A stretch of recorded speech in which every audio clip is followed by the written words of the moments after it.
Chapter 6. The betrayal came at dawn. Kira woke to the sound of growls and snarling voices echoing through the corridors of Zane's compound, a sprawling estate hidden in the mountains outside the city where his pack made their home. She'd been staying there for 3 days since the confrontation with Cassius, trying to come to terms with the blood on her hands and the dark power that still whispered seductively in her mind. But these weren't the usual sounds of wolves establishing dominance or settling disputes. These were the sounds of rebellion. She slipped from the bed she'd been sharing with Zane, noting that his side was already cold. He'd been up early again, dealing with the fallout from the foundry incident. Word had spread through the supernatural community faster than wildfire. The last shadow moon had awakened, and she'd killed 3 wolves with her bare hands. Some packs wanted to ally with them. Others wanted to eliminate the threat before it grew stronger. And apparently, some of Zane's own wolves had made their choice. Kira dressed quickly in jeans and a sweater, her enhanced senses picking up the sense of too many wolves in the main hall below. The compound usually housed 12 pack members, but she counted at least 20 different scents, which meant outsiders had been brought in. She made her way downstairs, staying in the shadows as voices grew clearer. Cannot continue to protect her. The voice belonged to Raven Blackwood, Zane's lieutenant and second in command. The massive wolf who'd seemed so loyal just days ago now sounded furious and desperate. She's a liability, Alpha. A weapon that will bring destruction down on all of us. She's my mate. Zane's voice was dangerously quiet, but Kira could hear the tension thrumming beneath his control. And she saved your life at the foundry. By killing 3 wolves like they were nothing. Another voice, Soren, one of the younger pack members. She's not one of us. She's something else, something wrong. She's Shadow Moon, said a female voice Kira didn't recognize. My grandmother told stories about them. They were tyrants who enslaved other packs, forced wolves to serve them through blood magic and fear. Enough. Zane's command cracked like a whip through the air. Kira is under my protection. Anyone who has a problem with that can challenge me according to pack law or leave. Those are your options. Maybe there's a third option. Raven's voice had changed, become cold and calculating. Kira crept closer to the top of the stairs, peering down into the main hall through the wooden balusters. 20 wolves stood in a loose circle around Zane, who faced his lieutenant with the kind of stillness that preceded violence. But something was wrong with the positioning. Instead of the chaotic arrangement of an impromptu confrontation, the wolves were strategically placed to block exits. This wasn't a heated argument that had gotten out of hand. This was planned. What kind of third option? Zane asked, his golden eyes narrowing. Raven smiled, and there was no warmth in the expression. The kind where we put the pack's survival above one female's feelings. The attack came from 3 directions at once. Kira watched in horror as wolves she'd shared meals with, laughed with, trusted with her safety, lunged at the man she loved. Zane shifted mid-motion, his human form dissolving into the massive black wolf she'd seen in her dreams, but even his alpha strength couldn't overcome 20 opponents. But Raven has his orders. Once Victor arrives, your mate will suffer a tragic accident during the challenge fight. Challenge fight? Oh, didn't you know? Frost's smile was razor-sharp. Raven is challenging Zane for leadership of the pack.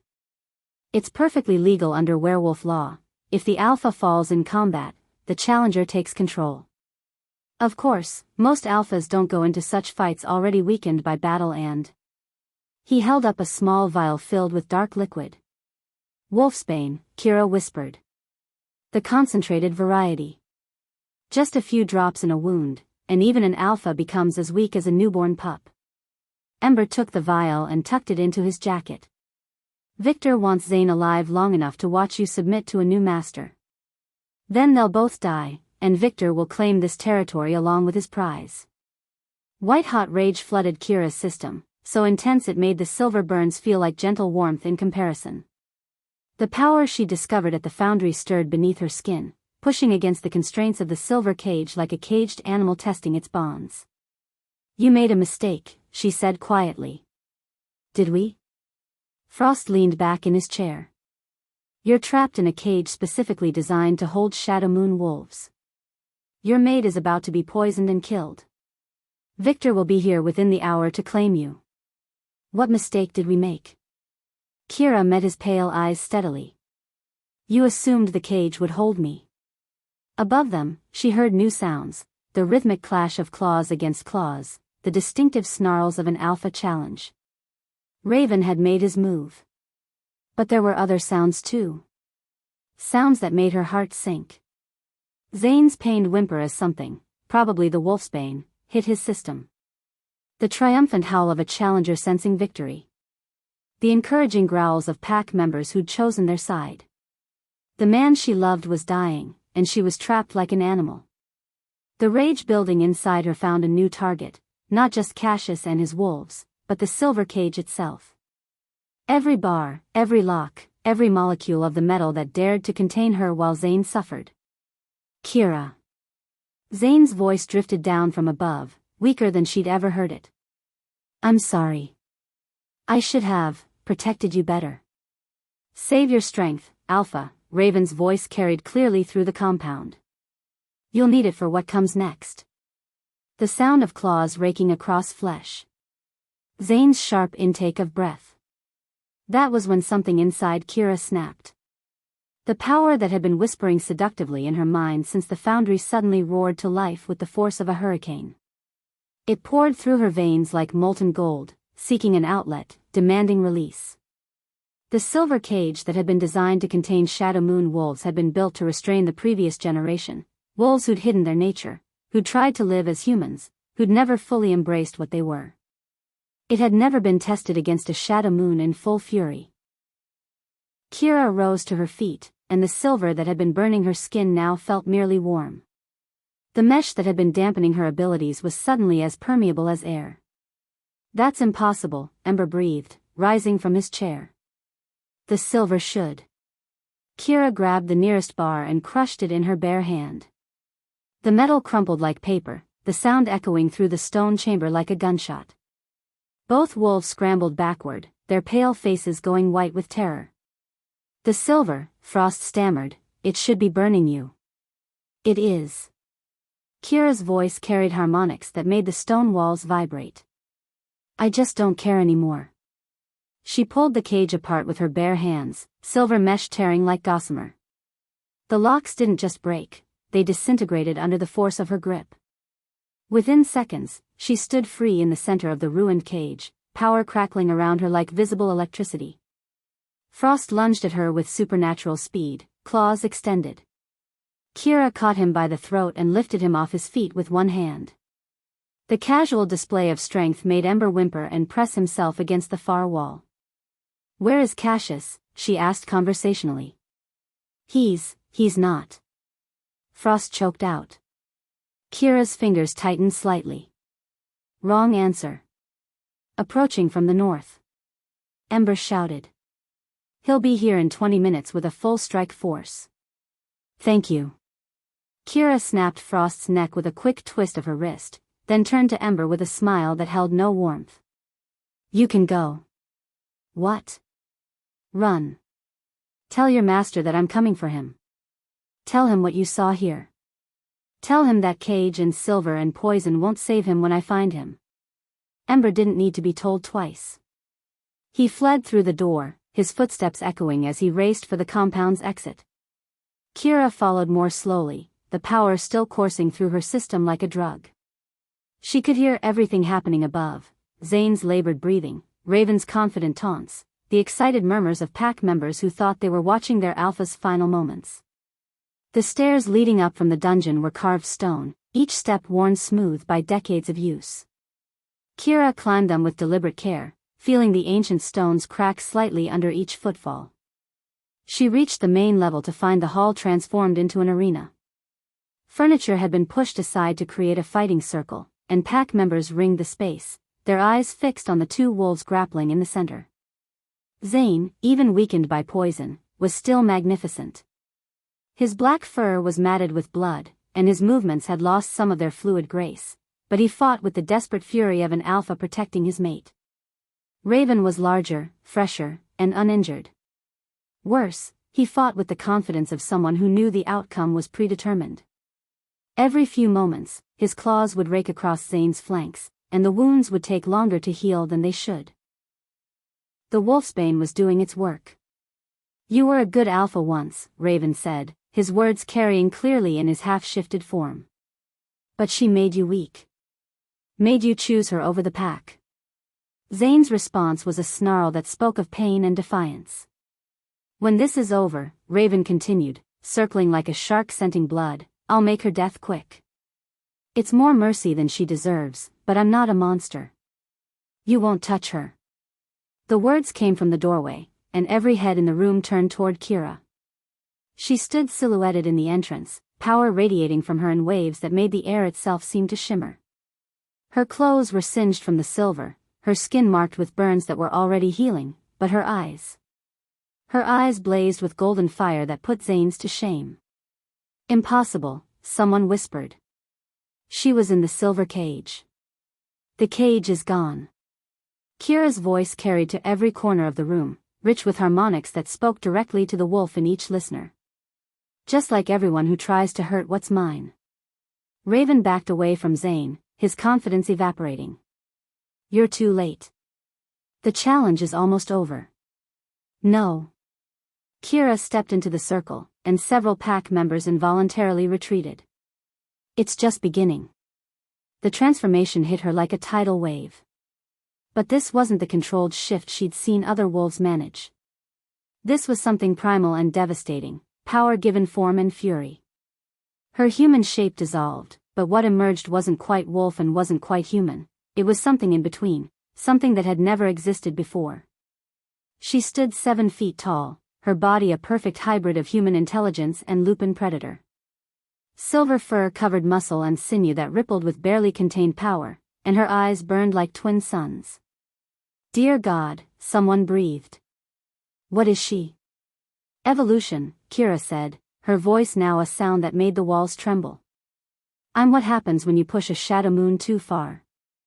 Raven shifted to full wolf form and lunged at her, desperation overriding his fear. Kira caught him in midair and slammed him into the nearest wall with enough force to crack the stone. The impact sent a shockwave through the building that shattered every window on the ground floor. The other wolves scattered, some fleeing for the exits while others pressed themselves against the walls in submission. The raw power radiating from Kira's hybrid form was unlike anything they'd ever encountered. It spoke to the deepest, most primal part of their nature and commanded absolute obedience. Raven struggled to his feet, blood streaming from his muzzle. "The pack will never accept you as alpha." Kira's clawed hand closed around his throat, lifting him off the ground. "I'm not asking for acceptance." She squeezed, and the sound of crushing cartilage echoed through the suddenly silent hall. But as Raven's body went limp in her grasp, she became aware of other sounds. Approaching vehicles, the scent of more wolves, the metallic tang of weapons being prepared. Cassius had arrived with his strike force. And apparently, he'd brought friends. Through the shattered windows, she could see lights moving through the forest, dozens of them, approaching from all directions. The compound was being surrounded by what looked like a small army. "Kira." Zane's voice was weak but urgent. He'd managed to shift back to human form, though the effort had clearly cost him. "There are too many. We have to run." She looked down at the man she loved, seeing the blood that stained his skin, the way he favored his left side where Raven's claws had found their mark. The wolfsbane was still in his system, making him vulnerable when he should be healing. "No more running," she said, her hybrid voice carrying notes that made the remaining pack members whimper. "I'm tired of being hunted. Tired of being afraid." The rage that had been building since the foundry, since she'd learned about her parents' murder, since she discovered the price of her bloodline, finally found its outlet. It poured through her transformed body like liquid lightning, seeking a target for its fury. The compound shuddered. It started as a low vibration in the floor, barely noticeable. But within seconds, it grew to a tremor that rattled dishes in the Kit Nakamura and sent books tumbling from shelves in the library. "Kira," Zane said urgently, struggling to his feet. "You need to control it." "Why?" She turned those burning golden eyes on him, and he stepped back involuntarily. So they can keep coming? So they can keep threatening everyone I care about? So they can poison you and cage me and think they can win? The tremor became an earthquake. Stone cracked. Steel beams groaned. The massive log supports that held up the compound's main structure began to splinter under stresses they were never designed to handle. Outside, she could hear shouts of alarm as Cassius's strike force found the ground shifting beneath their feet. Trees swayed without wind, and rocks tumbled down the mountainside in small avalanches. This is what they wanted, Kira said, her voice now audible throughout the entire compound despite speaking at normal volume. They wanted to see what a shadow moon could do when pushed to her limits. Let them see. The power radiating from her hybrid form wasn't just affecting the building anymore. It was affecting reality itself on a fundamental level. The air shimmered with energy that made electronics spark and fail. Metal objects began to resonate with harmonic frequencies that shouldn't exist. And through it all, the wolves, both friendly and hostile, found themselves compelled to submit to a presence that their deepest instincts recognized as the apex predator they were never meant to challenge. The whole mountain, Zane breathed, his eyes wide with awe and terror. You're going to bring down the whole mountain. Kira's smile in her hybrid form was a terrifying thing. Too many teeth, too sharp, too knowing. Just the parts one don't like. The north wall of the compound, the direction Cassius was approaching from, exploded outward in a shower of stone and timber. The force of the destruction sent shockwaves through the forest that toppled century-old pines and created a crater where the approach road used to be. Through the gap in the wall, she could see Cassius's strike force, 30 wolves in various stages of transformation, all pressed flat against the ground as primal terror overrode their training. Cassius himself stood at the center of the group, his pale face twisted with a mixture of hunger and fear. Even he, ancient and powerful as he was, found himself fighting the urge to bare his throat in submission. Magnificent, he called out, his voice carrying clearly across the devastation. Even more powerful than your parents were. Do you know what I could accomplish with you at my side? Kira stepped through the ruined wall, her hybrid form moving with fluid grace despite its size. Each footstep left cracks in the stone beneath her feet. I know what my parents could have accomplished if you hadn't murdered them, she replied, her voice now carrying notes that made the very air vibrate. They were weak. They chose to hide, to live as humans, to waste their gifts. Cassius spread his arms wide, seemingly oblivious to the destruction around him. I offered them the chance to rule. To take their rightful place as the dominant force in our world. And when they refused, I eliminated the threat they represented. His pale eyes glittered with fanatic fervor. But you're different. You've tasted power now. You know what it feels like to be truly strong. Kira looked around at the devastation she'd caused, the ruined compound, the terrified wolves, the forest that looked like it had been hit by a natural disaster. The rational part of her mind was horrified by the destruction, but the wolf in her felt only satisfaction. You're right, she said quietly. I do know what power feels like. Cassius's smile widened triumphantly. And I know that you'll never have it. She moved faster than thought, crossing the distance between them before his expression could change from triumph to alarm. Her clawed hand closed around his throat, lifting him off the ground as easily as she'd lifted his subordinates. This is for my parents, she said, her voice dropping to a whisper that somehow carried to every wolf present. Cassius clawed frantically at her grip, his own supernatural strength useless against her hybrid form. His pale eyes widened as he realized that all his planning, all his cunning, all his accumulated power meant nothing against what she'd become. But instead of ending his life quickly, Kira paused. Around them, 30 wolves watched in terrified silence. Behind her, Zane struggled to his feet, the wolfsbane finally beginning to work its way out of his system. The compound smoldered in ruins, and half the mountain looked like it had been rearranged by an angry god. This was the moment Victor had warned her about. The moment she chose between justice and vengeance, between protection and domination. The power flowing through her whispered seductive promises. She could kill Cassius and claim his pack. She could hunt down every alpha who'd ever threatened her family. She could reshape the supernatural world according to her will, ensuring that no one would ever again dare to challenge a shadow moon.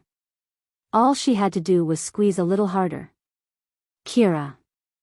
Zane's voice cut through the power-drunk haze clouding her thoughts. Come back to me. She turned to look at him, bloodied, poisoned, weakened, but still standing. Still fighting. Still choosing to see her as a woman worth loving rather than a monster to be feared. They'll keep coming, she said, her grip still tight around Cassius's throat. As long as he lives, as long as others think they can take what's mine, they'll keep coming. Yes, Zane agreed simply. They will. And you think I should let him go? I think you should choose who you want to be. Not who your power tells you to be, not who your enemies expect you to be. Who you choose to be. The rage that had been driving her began to ebb, replaced by something harder to define. Not weakness, she would never be weak again. But restraint. Control. The kind of strength that came from choosing mercy when vengeance would be easier. She looked into Cassius's pale eyes and saw the fear there. The recognition that his life hung by a thread that she could cut at any moment. If I ever see you again, she said quietly, if I ever hear that you've threatened anyone I care about, if you so much as think about hunting another shadow moon, I will find you. And next time, I won't be feeling merciful. She released him, and he collapsed to the ground, gasping and clutching his throat. Run, she said, her voice carrying absolute authority. All of you. Run, and tell every pack what happened here. Tell them that the Shadow Moon bloodline is under my protection now. Tell them that anyone who threatens my family will face me. Cassius's wolves didn't need to be told twice. They scattered into the forest like leaves before a hurricane, carrying their beaten leader with them. Kira watched them disappear into the darkness, then slowly began to shift back to human form. The transformation was gentler this time, more controlled, though she retained enough of her enhanced abilities to feel secure. When it was complete, she stood naked in the ruins of the compound, steam rising from her skin in the cool mountain air. Zane approached carefully, offering her his jacket. How do you feel? He asked. She considered the question seriously. The rage was gone, replaced by a bone-deep exhaustion that spoke of power used and control maintained. Around them, the surviving pack members began to emerge from hiding, their eyes wide with awe and residual fear. Different, she said finally. Like I've been holding my breath my whole life and finally learned how to breathe. Zane's arms came around her, and she leaned into his warmth. No regrets? She looked at the devastation around them, the ruined compound, the scarred mountain, the lingering scent of terror and submission. A month ago, she would have been horrified by the destruction. Now, she felt only satisfaction that the people she loved were safe. Only one, she said. What's that? She smiled up at him, and there was something wild and dangerous in the expression that would never quite be human again. That it took me so long to stop being afraid of what I am. Behind them, the compound continued to smolder in the pre-dawn darkness. But for the first time since her powers had awakened, Kira felt truly at peace. She'd found her strength. She'd chosen her path. And she'd learned that sometimes, the only way to protect what you love is to become the monster your enemies fear most. The age of hiding was over. The Shadow Moon bloodline had returned, and the supernatural world would never be the same. Chapter 7. The wolfsbane was killing him. Kira knelt beside Zane in the ruins of what had once been their bedroom, watching the poison work its way through his system like liquid death. His skin had taken on a grayish pallor, and his breathing came in shallow, labored gasps that sent spikes of panic through her chest. How long? She asked Soren, the pack's medic, who crouched on Zane's other side with a grim expression. Hours, maybe less. Soren's hands shook as he checked Zane's pulse. This isn't ordinary wolfsbane, it's been concentrated, refined. Military grade. I've never seen anything like it. Kira's enhanced senses could smell the poison in Zane's blood, a bitter metallic scent that made her wolf recoil in revulsion. But underneath the wolfsbane, she detected something else, something that made her blood run cold. There's something else mixed with it, she said quietly. Soren's face went pale. What do you mean? Silver. Liquid silver, atomized and bonded to the wolfsbane at a molecular level. The knowledge came to her from somewhere deep in her genetic memory, inherited wisdom from ancestors who'd faced similar threats. It's not just poisoning him, it's rewriting his DNA. That's impossible. Is it? Kira's voice carried an edge that made Soren flinch. A month ago, you would have said hybrid transformations were impossible too. She touched Zane's forehead, and his skin felt like ice despite the fever burning in his eyes. When those golden orbs focused on her, she saw the knowledge there. He knew he was dying, and he was trying to be brave about it. Don't, he whispered, his voice barely audible. Don't do anything stupid to save me. Define stupid, she said, trying to keep her tone light even as terror clawed at her chest. Anything that puts you in more danger than you're already in. Kira almost laughed at that. She'd just destroyed half a mountain and sent one of the oldest alphas in existence running with his tail between his legs. What more danger could there possibly be? The answer came in the form of a sound that made every surviving pack member freeze in terror, a low, harmonic note that seemed to vibrate through the very foundations of reality. It was calling, summoning, demanding. And Kira knew exactly what it meant. They're coming, she breathed. Who? Soren asked, but his question was answered before she could respond. The temperature in the ruined compound dropped 20 degrees in the space of a heartbeat. Shadows deepened despite the morning sun, and the air itself seemed to thicken with ancient power. 5 figures materialized in the main hall, not walking in through the destroyed walls, but simply appearing as if they'd always been there. They wore forms that were almost human, but something about their proportions was subtly wrong, as if they were wearing human shapes like ill-fitting clothes. The High Council had come calling. Kira had never seen them before, but her blood recognized them instantly. These were the wolves who'd ruled from the shadows since before recorded history, the puppet masters who'd shaped supernatural society according to their will. And they were terrifyingly beautiful.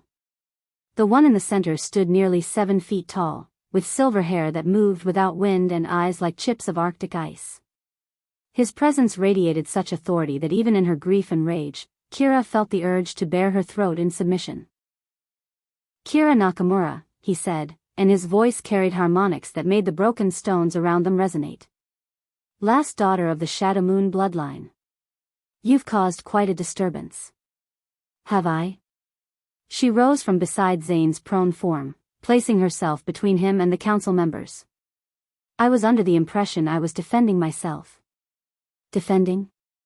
The council leader's smile was sharp enough to cut. You destroyed a compound, terrorized 2 separate packs, and demonstrated abilities that haven't been seen in over a century. That goes well beyond self-defense. Maybe your definition of appropriate response is different from mine.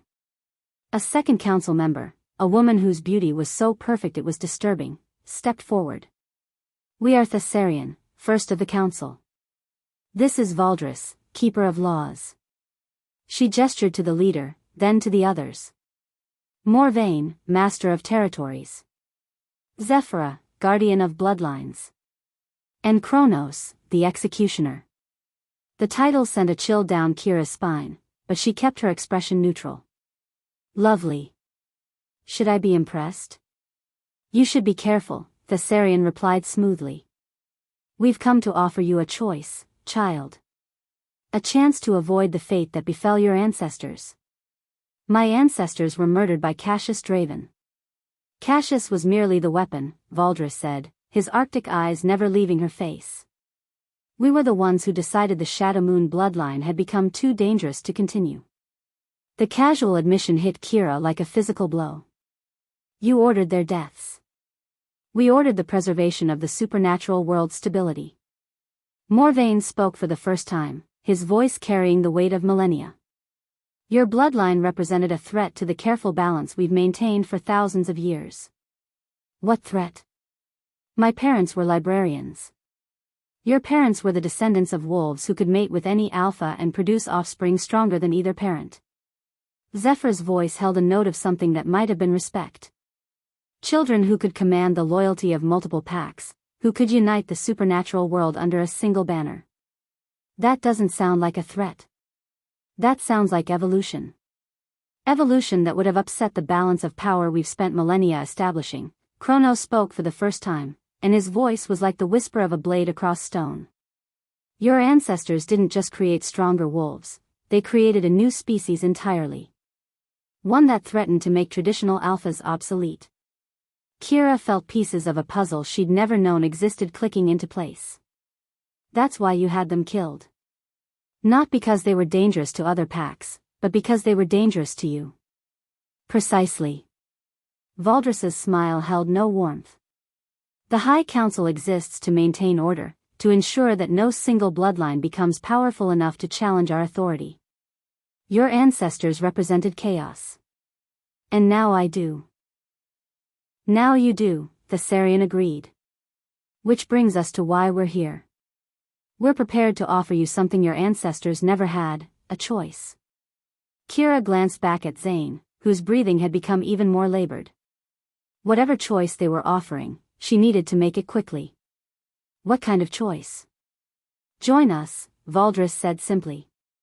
Accept your place as the sixth member of the High Council. Help us maintain the balance that keeps our world stable. In exchange for power beyond your wildest dreams. Immortality. The ability to shape supernatural society according to your will. Thessarian's eyes glittered with promise. You would never again have to fear for your safety or the safety of those you care about. And all I have to do is abandon my mate and become your weapon. All you have to do is choose the greater good over personal attachment, Morvain corrected. One life against the stability of an entire species.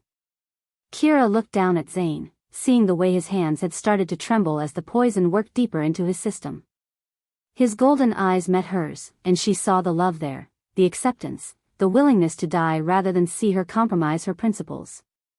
What happens if I refuse? Kronos stepped forward, and the temperature dropped another 10 degrees. Then we eliminate the threat you represent, just as we did with your ancestors. The difference is that this time, we'll do it ourselves rather than using a proxy. You think you can? Child, Valdris said with something that might have been pity, we are the wolves who taught your ancestors how to hunt. We were ancient when they were young. Do you really think your newfound power is enough to challenge us? Kira felt the rage building in her chest again, but this time it was different. Cleaner. More focused. It wasn't the wild fury that had destroyed the compound, it was the cold, calculating anger of someone who'd been pushed too far. Let's find out, she said. The transformation began before she'd finished speaking. But this wasn't the hybrid form she'd used against Cassius. This was something deeper, older, more fundamental. Power that had been sleeping in her bloodline for generations suddenly roared to life, reshaping her not just physically but on a molecular level. She grew, but not in the way she had before. This time, she retained her essentially human appearance while becoming something far more than human. Her hair darkened to midnight black shot through with silver threads that seemed to move with their own life. Her eyes blazed with golden fire that cast actual shadows. And her presence. Her presence filled the ruined compound like a living thing, pressing against the council members with enough force to make even their ancient power waver. Impossible, Thessarian breathed. The awakening shouldn't be this complete. You killed my parents, Kira said, and her voice now carried harmonics that made the very air vibrate with power. You've spent centuries manipulating and controlling our species like we're your personal chess pieces. You poisoned my mate and then had the audacity to offer me a place at your table. She took a step toward them, and cracks appeared in the stone floor beneath her feet. Did you really think I'd choose you over him? The battle erupted with a violence that made her previous displays of power look like gentle breezes. Valdris struck first, moving with speed that blurred reality itself. But Kira was faster. She caught his arm mid-swing and used his own momentum to send him crashing through what remained of the compound's eastern wall. Thessarian and Morvain attacked from opposite sides, their combined assault coordinated with the precision of centuries of practice. Kira spun between them like a dancer, her movements so fluid they seemed choreographed. Her backhand caught Thessarian across the face with enough force to send the ancient wolf spinning, while her knee found Morvain's solar plexus and doubled him over. Zephyra tried to bind her with what looked like silver chains that materialized from thin air, but the metal simply dissolved when it touched Kira's skin. The power flowing through her was beyond anything the council had prepared for. "She's evolved," Kronos snarled, drawing a blade that seemed to be made of crystallized shadow. "The bloodline has reached its final form." He lunged at her with the skill of someone who'd been killing for millennia, but Kira caught the blade between her palms and shattered it like glass. Her return strike sent him flying backward to crash into the remains of a support beam. "You're right," she said, advancing on the fallen council members. "I have evolved. But not into what you expected." Valdres struggled to his feet, his perfect features now marked with blood and fury. "You think this changes anything? There are others like us, scattered across the globe. Kill us, and you'll only prove that your bloodline is too dangerous to exist." "Maybe," Kira agreed. "But at least I'll have proved that your time is over." She raised her hand, power crackling around her fingers like captured lightning. One gesture, and the High Council, rulers of the supernatural world for millennia, would cease to exist. But then she heard it, a soft, pained whisper from behind her. "Kira." Zane. Calling her name with what might be his last breath. She turned to see him struggling to sit up, his face gray with approaching death but his eyes still burning with love and determination. "Don't become them," he whispered. "Don't let the power make you into what they are." The rage that had been driving her suddenly crystallized into something else entirely, not the need for vengeance, but the need to protect. Not the desire to dominate, but the desire to heal. She looked back at the council members, seeing them not as ancient tyrants but as wolves who'd let fear and the need for control consume their humanity. They'd become exactly what they'd accused her bloodline of being, a threat to the balance they claimed to protect. "You're right about one thing," she said quietly. "The old order is ending. But I'm not going to end it through violence."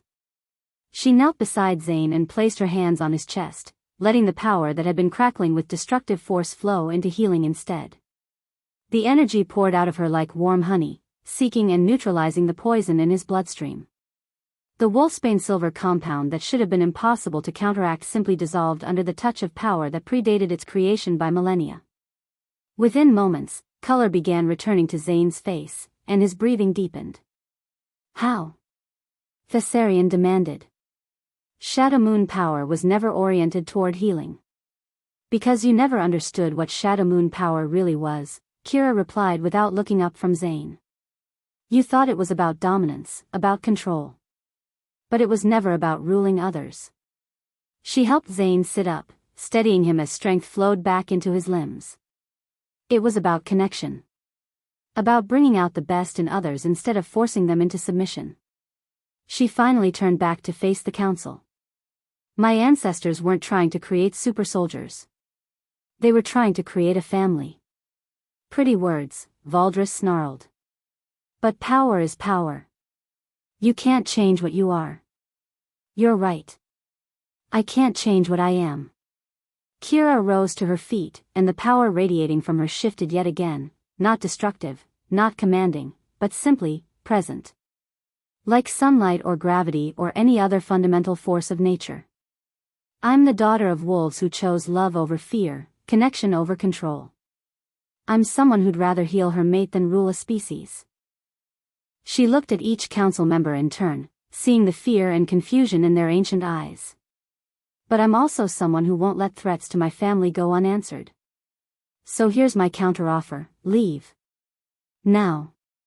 Spread the word that the old ways are ending, and anyone who wants to continue them can find me if they think they're strong enough." "You can't just dismiss us," Morvain protested. "We are the High Council." "You were the High Council," Kira corrected. "Now you're 5 very old wolves who just learned that there are things in this world more powerful than fear." The silence stretched between them, thick with tension and possibility. Finally, Valdres spoke. "This isn't over."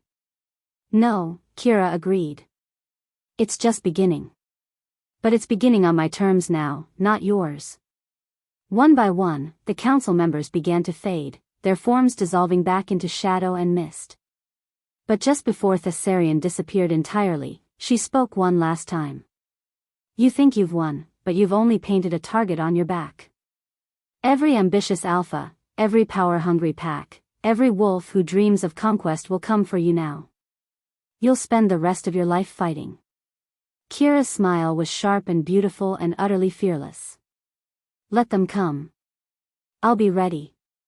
When the last of the council members had vanished, Kira sank down beside Zane, exhaustion hitting her like a physical blow. The power that had sustained her through the confrontation was still there, but using it had taken more out of her than she'd expected. Are you all right? Zane asked, his voice stronger now but still concerned. I will be. She leaned into his warmth, drawing comfort from his solid presence. How do you feel? Like I've been poisoned and healed by forces beyond my comprehension, he said dryly. So, you know, Tuesday. Despite everything, Kira laughed. Trust Zane to find humor in the aftermath of supernatural warfare. What happens now? He asked more seriously. Kira looked around at the ruins of the compound, at the scattered pack members who were slowly emerging from hiding, at the mountain scarred by her display of power. She thought about Thessarian's warning, about the ambitious alphas and power-hungry packs who would undoubtedly come seeking to claim or eliminate the last shadow moon. Now we rebuild, she said finally. But not the way things were. Something new. Something better. And if they come for us? Kira's eyes blazed with golden fire that held no fear, only determination. Then they'll learn why the shadow moon bloodline was worth preserving. As the sun climbed higher over the scarred mountain, Kira Nakamura sat among the ruins of the old world and began planning the new one. She was the most powerful werewolf alive, the most hunted creature in the supernatural world. And for the first time in her life, she was exactly who she was meant to be. Chapter 8. 6 months had changed everything. Kira stood on the balcony of the rebuilt compound, watching the blood moon rise over the mountains like a crimson eye opening in the darkness. The sight should have been beautiful, the rare celestial event that occurred only once every few years, when the moon turned the color of spilled wine and supernatural power flowed like electricity through the air. Instead, it filled her with dread. Because tonight, the blood moon wasn't just a symbol of power. It was a declaration of war. They're moving, Zane said behind her, his voice carrying the tension that had been building for weeks. Soren just reported movement on all fronts. 3 vampire covens approaching from the east, 2 witch circles from the south, and Cassius's expanded pack from the north. Kira didn't turn around. Her enhanced senses could already detect them, hundreds of supernatural creatures converging on their territory like a tide of darkness.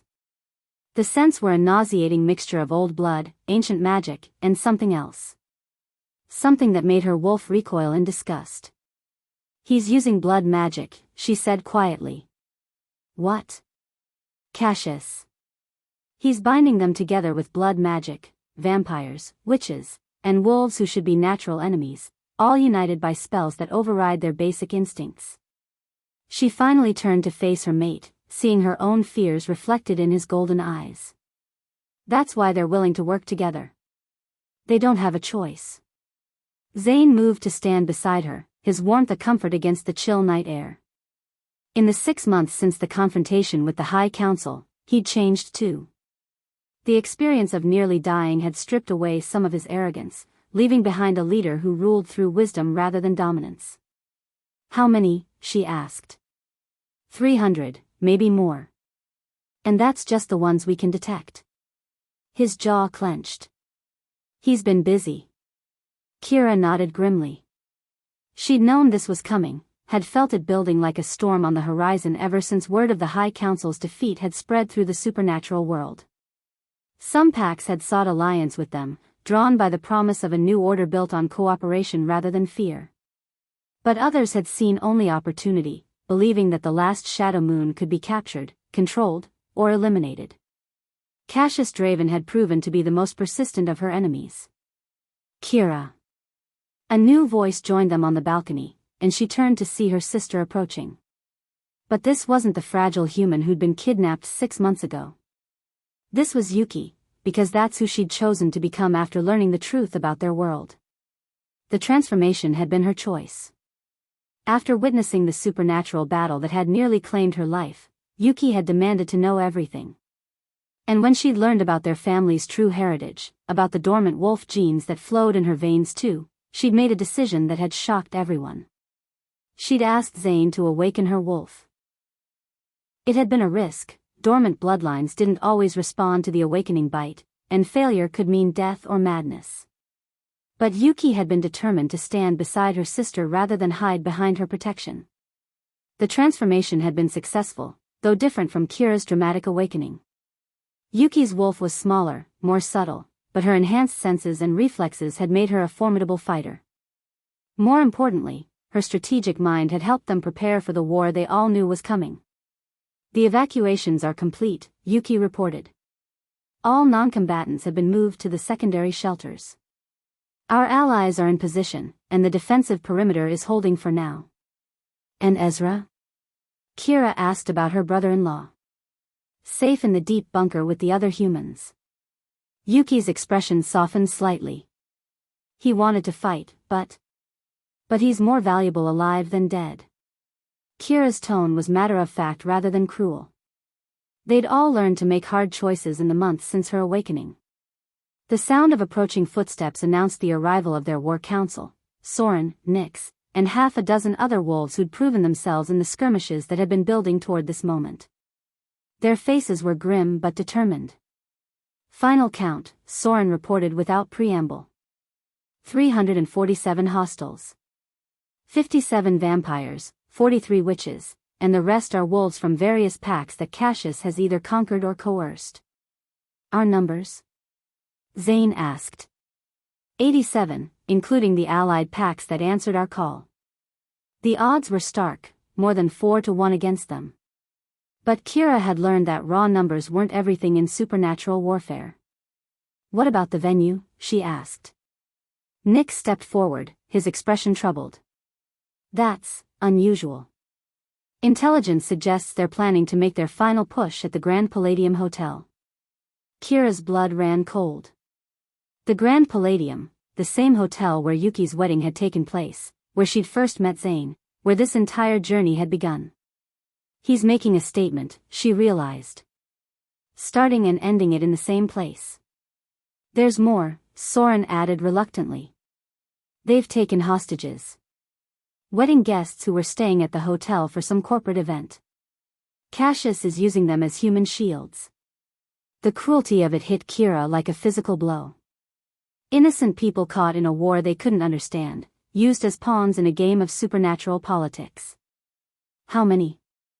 Zane's voice was dangerously quiet. 43 confirmed. Nix consulted his tablet. "Including," he hesitated. "Including who?" Kira demanded. "Including Javier Cortez and Peyton Mills. Her ex-boyfriend and his girlfriend. The people whose smug superiority had started this entire chain of events by making her feel small and unwanted at her sister's wedding." For a moment, Kira felt a surge of dark satisfaction. Then she remembered who she'd chosen to become. Not the monster her enemies expected, but the leader her people needed. "We get them out," she said firmly. "All of them." "Kira," Zane said carefully, "the tactical situation." "We get them out," she repeated, her voice carrying the authority that had been growing stronger with each passing month. "We don't sacrifice innocents to win battles. That's what separates us from Cassius." The War Council exchanged glances, but none of them argued. They'd learned to trust their alpha's judgment, even when it made their jobs harder. "The blood moon reaches full intensity in 2 hours, Yuki observed, checking her watch. "If we're going to move, it has to be soon." Kira nodded. The blood moon wasn't just symbolic, it actually did amplify supernatural abilities, particularly hers. During the last blood moon, she'd accidentally shattered every window in a 3-block radius just by losing her temper. Tonight, that power might be the only thing standing between her pack and annihilation. "Battle formations," she ordered. Strike teams Alpha through Delta take positions around the hotel's perimeter. Soren, take your team through the service tunnels. We need to secure the hostages before the main assault begins. What about you? Zane asked, though his tone suggested he already knew the answer. I'm going through the front door. Kira's smile was sharp and fearless. Time to finish what Cassius started. The Grand Palladium Hotel was burning. Not literally, not yet, but the supernatural energies crackling through the air were so intense that metal fixtures sparked and light bulbs exploded in showers of glass. The elegant lobby where Kira had once felt out of place now looked like a war zone, with furniture overturned to create barricades and scorch marks decorating the marble walls. Cassius stood in the center of it all like a pale spider in his web, surrounded by his supernatural army.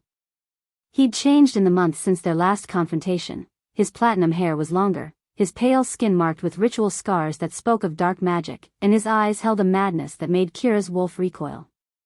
Welcome, he called out as she entered through the shattered main doors, Zane and Yuki flanking her like loyal guardians. Welcome to the place where it all began. How delightfully poetic.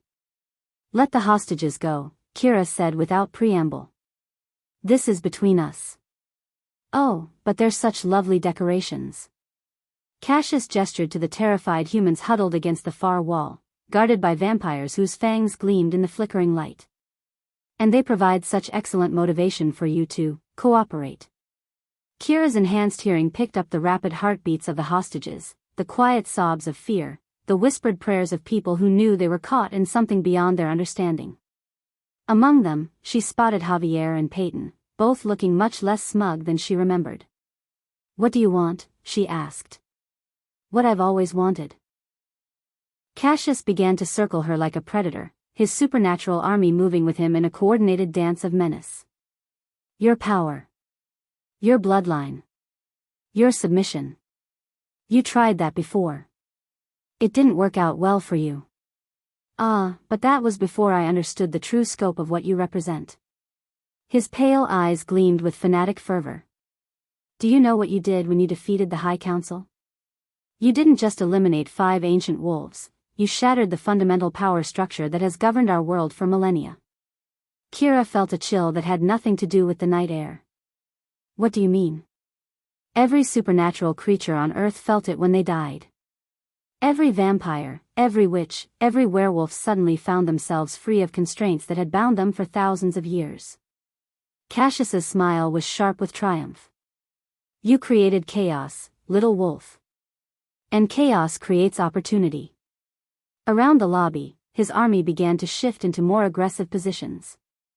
Vampires bared their fangs, witches raised their hands to begin casting spells, and wolves dropped into crouches that spoke of imminent attack. So I decided to impose a new order, Cassius continued. One with me at the top and you as my pet weapon. Together, we'll reshape the supernatural world according to my vision. And if I refuse? Then everyone you care about dies. Starting with these lovely humans and ending with your precious mate. His gaze shifted to Zane, and the hunger there was unmistakable. I'll make you watch as I tear his throat out, then I'll bind your will with blood magic until you have no choice but to serve. The threat hit Kira like a physical blow, and she felt the power within her respond to her rage. The Blood Moon's influence was reaching its peak, and every supernatural ability she possessed was amplified to an almost unbearable degree. Last chance, Cassius said softly. Submit, or watch them all burn. Kira looked around the lobby, at the terrified hostages, at Cassius's supernatural army, at Yuki and Zane who would fight beside her to the death if she asked them to. The smart tactical choice would be to surrender, to buy time until their allies could mount a rescue. But she'd learned that sometimes the right choice wasn't the smart choice. No, she said simply. The battle erupted with a violence that made her previous displays of power look like gentle exercises. Cassius's army attacked from all sides, moving with the coordination of a force bound by blood magic. Vampires flowed like liquid shadow, witches hurled spells that crackled with eldritch fire, and wolves bounded forward with fangs bared and claws extended. But Kira was ready for them. The power of the Blood Moon flowed through her like molten gold, reshaping her on a fundamental level. She didn't transform into her hybrid form. Instead, she became something new, something that had never existed before. She moved like lightning given form, appearing beside one vampire and reducing it to ash with a touch, then materializing across the lobby to catch a spell in mid-flight and hurl it back at its caster. Her very presence seemed to warp reality around her, making the impossible suddenly mundane. Beside her, Zane and Yuki fought with the coordinated precision of pack-mates who'd trained together for months. Zane's alpha strength was amplified by his bond with Kira, while Yuki's smaller wolf form darted between enemies like a silver ghost, striking at vulnerable points before melting back into the shadows. But for every enemy they felled, two more seemed to take their place. The lobby became a charnel house of supernatural violence, with marble cracking under the force of impacts and ancient magic leaving scorch marks on everything it touched. Enough! Cassius roared, raising his hands to weave a spell that made the air itself thicken with malevolent power. If you won't submit willingly, I'll break you. The magic he unleashed was unlike anything Kira had ever faced, not just a weapon, but a fundamental rewriting of reality itself. She felt it trying to sink hooks into her mind, to override her will and reshape her into something that would serve his purposes. For a moment, she wavered. The spell was incredibly powerful, backed by decades of preparation and the combined will of his supernatural army. Then she heard Zane cry out in pain as one of the vampires managed to rake claws across his ribs, and her resolve crystallized into something unbreakable. "You want to see what I'm really capable of?" she asked, her voice carrying harmonics that made the hotel's steel framework groan. "Let me show you."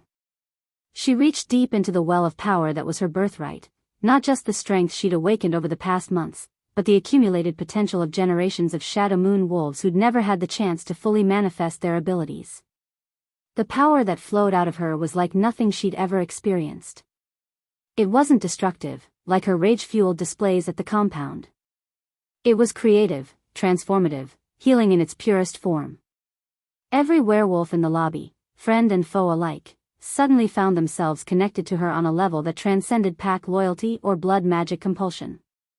She could feel their minds, their hearts, their deepest fears and greatest hopes.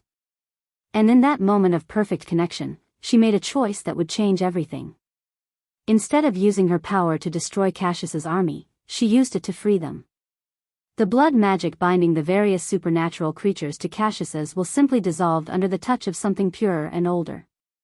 Vampires stumbled as their artificial compulsions fell away, witches gasped as foreign spells were torn from their minds, and wolves howled in confused relief as their true natures reasserted themselves. "What did you do?" Cassius demanded, his pale face twisted with fury and panic. "I gave them back their choice," Kira replied, though the effort of channeling so much power was already taking its toll. She could feel something fundamental burning out inside her, like a candle flame reaching the end of its wick. Around the lobby, the supernatural creatures who'd been Cassius's army began to flee. Freed from the blood magic that had bound them, most wanted nothing more than to escape the madness they'd been forced to participate in. But not all of them left. A handful of vampires and wolves remained, their eyes blazing with a fury that was entirely their own. These weren't victims of Cassius's magic, they were true believers who'd chosen to follow him willingly. "Kill them all," Cassius snarled, his composure finally cracking. "Kill them all." The remaining enemies attacked with the desperate savagery of creatures who knew they were losing. But they were too few now, and Kira's allies were arriving through the shattered windows and broken doors, pack members who'd broken through the outer defenses and come to reinforce their alpha. The battle should have been over. But Cassius had one final gambit. As his remaining forces fell around him, the pale wolf pulled out a device that made Kira's blood run cold, a modified silver grenade filled with concentrated wolfsbane, designed to kill every werewolf in a 3-block radius. "If I can't have you," he said with the calm madness of the truly desperate, "then no one can." He pulled the pin.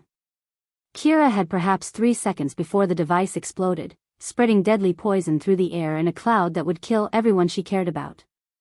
3 seconds to make a choice that would define the rest of her life.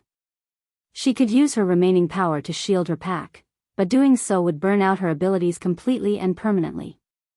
She would survive, but she would be human, no enhanced senses, no supernatural strength, no connection to the wolf that had become such a fundamental part of her identity. Or she could save her power and watch everyone she loved die.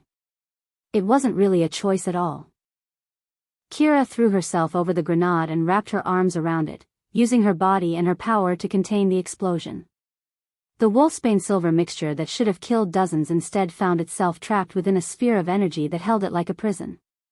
The effort tore through her like liquid fire, burning away everything supernatural in her system. She felt her enhanced senses fade, her connection to the pack dissolve, her wolf form locked away behind barriers that would never come down. But her family was safe. Her pack was safe. Zane was safe. As consciousness faded, she felt strong arms catch her before she could hit the marble floor. Kira, Zane's voice seemed to come from very far away. Stay with me. Did we win? She whispered. We won. You won. She could hear tears in his voice. But what did you do? I can't. I can't feel you anymore. I chose love over power, she said, echoing the decision she'd made so many times before. Again. Then darkness claimed her, and she dreamed of running through forests on 2 legs instead of 4, but running towards something beautiful rather than away from something terrible. Epilogue 1 year later. The new Nakamura's Corner Books was exactly what Kira had always imagined her father's shop could become. Bright and welcoming, with comfortable reading nooks scattered throughout and the scent of fresh coffee drifting from the small cafe area Zane had insisted they include. Children's laughter echoed from the storytime corner, where Yuki was reading to a group of fascinated toddlers who had no idea their reader could once transform into a wolf. Kira stood behind the counter, one hand resting on her rounded belly, watching her sister animate the tale of 3 little pigs with theatrical flair. At 7 months pregnant with twins, she moved more slowly than she once had, but there was a contentment in her movements that hadn't been there during her supernatural phase. How are you feeling? Zane asked, appearing beside her with 2 cups of herbal tea, decaffeinated, because he'd become ridiculously protective during her pregnancy. Fat, tired, and happy, she replied honestly, accepting the warm mug with a grateful smile. It had taken months to adjust to being fully human again. The loss of her enhanced senses had been particularly difficult, like losing a 6th sense she'd grown to depend on. But gradually, she'd learned to appreciate the quiet simplicity of human perception, the way ordinary experiences could be profound when you weren't constantly aware of the supernatural world lurking beneath the surface. The bookshop had been Zane's idea. He'd insisted that her father's dream deserved to be realized properly, with enough funding to stock the shelves with rare books and comfortable furniture, enough space for community events and children's programs. Any regrets? He asked, as he did sometimes when he caught her looking thoughtful. Only one, she said, turning to face the man she'd chosen over power, over supernatural strength, over everything the world had tried to convince her she should want. What's that? That it took me so long to realize that the most powerful thing in the world isn't magic or supernatural abilities. She stood on her toes to kiss him, tasting contentment and love and the promise of a future built on choice rather than destiny. It's choosing to love someone completely, no matter what it costs you. Zane's arms came around her, careful of her pregnancy but still strong and warm and protective. He'd lost his supernatural mate bond when her wolf had burned out, but their human connection had only grown stronger. No second thoughts about giving up the power? He asked. You could have ruled the supernatural world. I still am ruling it, she replied with a smile. Just not the way anyone expected. It was true. In the year since the Blood Moon battle, their example had spread through the supernatural community like ripples in a pond. Packs that had once ruled through fear were experimenting with cooperation. The rigid hierarchies that had defined werewolf society for millennia were giving way to more flexible arrangements based on mutual respect rather than dominance. It wasn't perfect, change never was. But it was better. And it had started with 2 people choosing love over power, connection over control. The bell above the shop door chimed, and Kira looked up to see a familiar face entering. Javier, her ex-boyfriend, looking considerably more humble than she remembered. The supernatural battle at the hotel had changed him too, though in less dramatic ways. Kira, he said, approaching the counter with obvious nervousness. I wanted to. I mean, Peyton and I have been meaning to. Thank you, she said simply, saving him from his stammering. For risking your life to help the other hostages during the battle. His face flushed. I should be thanking you. You saved all of us, and I never. I mean, at the wedding I was such an ass. You were, she agreed cheerfully. But people change.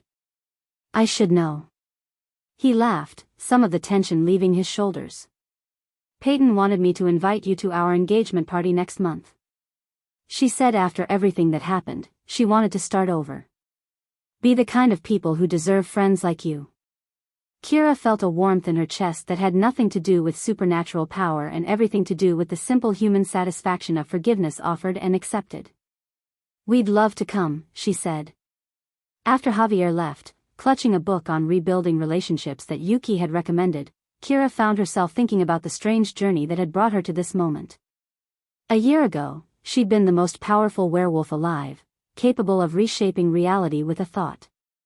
Now she was a pregnant bookshop owner whose greatest supernatural ability was knowing when the coffee was ready. And she'd never been happier. Kira. Zane's voice carried a note of concern that made her look up sharply. He was standing by the window, his body tense in a way that spoke of old instincts still functioning despite the loss of his supernatural abilities. Following his gaze, she saw what had caught his attention. A pale figure standing across the street, watching the bookshop with eyes like chips of ice. Cassius Draven. Older, scarred, clearly diminished from his defeat, but alive and free and planning something that made Kira's human heart race with sudden fear. Their eyes met across the distance, and his lips curved in a smile that held no warmth, only promise. Promise of future conflict, of old grudges not forgotten, of a hunt that would never truly end. Then he melted back into the crowd, vanishing as quickly as he'd appeared. Should we? Zane started. No, Kira said firmly, placing a protective hand over her belly where the twins, the next generation of the legendary bloodline, grew strong and healthy. Not today. Today we have a story time to finish and a life to live. But as she turned back to watch Yuki enchant her young audience with tales of adventure and transformation, Kira couldn't shake the feeling that this was just an intermission rather than an ending. The supernatural world had changed, but it hadn't been tamed. There would always be those who sought power over others, who believed that strength gave them the right to take whatever they wanted. And somewhere in the future, maybe years, maybe decades, her children would have to face that darkness and make their own choices about what kind of people they wanted to become. But that was a story for another day. For now, there was sunlight streaming through clean windows, the sound of children's laughter, and the warm weight of Zane's hand in hers. There was a business to run, a family to build, and a community to serve. There was love, chosen freely and given completely. And in the end, that was the most powerful magic of all. The end. Thank you for listening to this story. Like, share and subscribe for more.